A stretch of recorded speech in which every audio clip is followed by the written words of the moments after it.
Be an alchemist. Heavenletter number 5624. April 18, 2016. Everything you choose in life is your choice. Here's what I mean. If you are sad, you chose sadness. If you can choose sadness, you can choose happiness.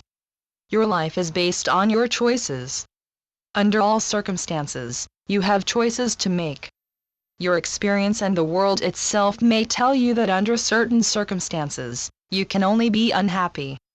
To believe that or not believe that is also a choice you make. If you can choose anger, you can choose peace.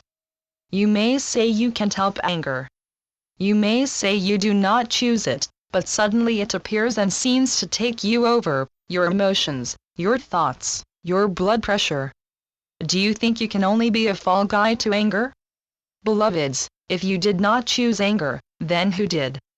Who can choose it for you, dear ones? Any Tom, Dick, or Harry? Look, if someone in the world has turned anger into peace, what prevents you from doing the same? You may say anger is your life experience. You may say you have to be an alchemist to lower the volume of your anger into peace. I say, be an alchemist then. You can even turn anger into love and understanding. It is not only great spiritual ones who have done this. Even ordinary seeming human beings have translated their animosity into love. In the world, this is often called forgiveness, yet I repeat and repeat, what makes you so high and mighty as to deign to forgive someone else for his level of consciousness? Who do you think you are? Because someone else may have put himself in jeopardy, you don't have to join him. You don't have to. You just don't. The so-called other addresses at you from his own anger or sense of deprivation and slant on life. What are you going to model yourself after the unhappiness he has drawn to himself?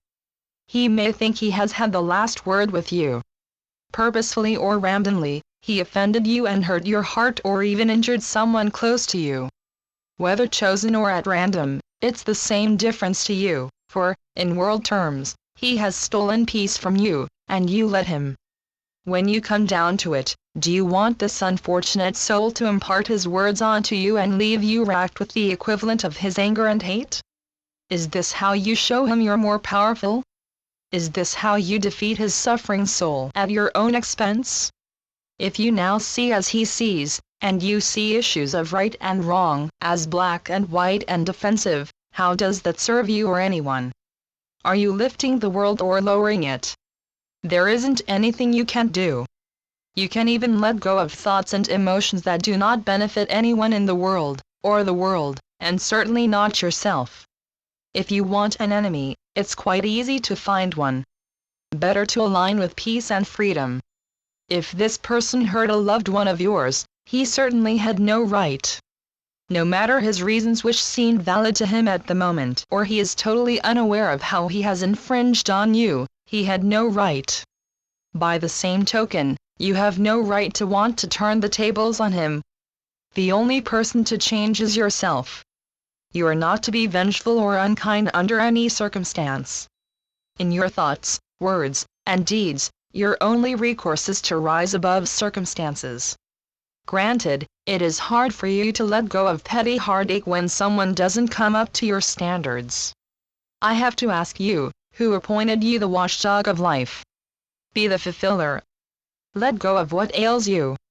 It seems to be all habit, doesn't it, how you react? Now then, change your habits. Channeled by Gloria Wendroff. Heavenletters.org